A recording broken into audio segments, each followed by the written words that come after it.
On est où aujourd'hui? On est à Clermont-Lérault pour faire un nid de frelons asiatiques dans les arbres. Regardez-moi ce truc de malade. Il est énorme. Alors bien sûr, les gens ne l'avaient pas vu puisque l'arbre était feuillu. On n'a que depuis quelques jours un automne qui tarde quand même à venir.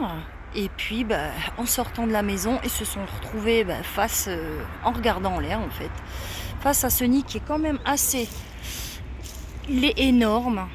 Et regardez, alors je sais pas si ça se voit, on a quand même une activité assez balèze. Donc aujourd'hui il fait beau, oui, mais on a quand même une chute des températures assez importante. Et pour autant, le nid a une activité quand même assez balèze. Je vous dis pas quand je vais le traiter ce que ça va donner.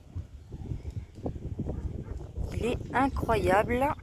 C'est le deuxième nid que je fais sur le secteur en hauteur. Cette année, tous les nids sont restés vraiment à hauteur d'homme, ne dépassant pas 5-6 mètres sur les génoises des maisons, mais dans les arbres très très peu.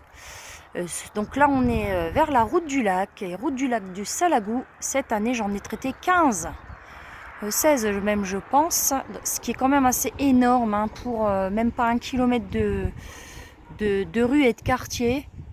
En population qu'on a sur le nid, donc il y en a qui tombent et puis il y en a d'autres qui courent. On a quand même une population. Alors, le soleil fait chier, on ne voit rien.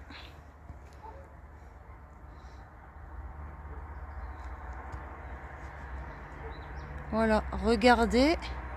Il y a des gens qui disent ben non, en novembre c'est terminé. Ben non. Voilà, voilà. Donc n'oubliez pas, faites traiter vos nids. Un nid non traité, c'est des dizaines de frelons l'année prochaine sur le même secteur et plus. Appelez Hélène de H contre les nuisibles, votre expert guêpe frelon dans l'Hérault.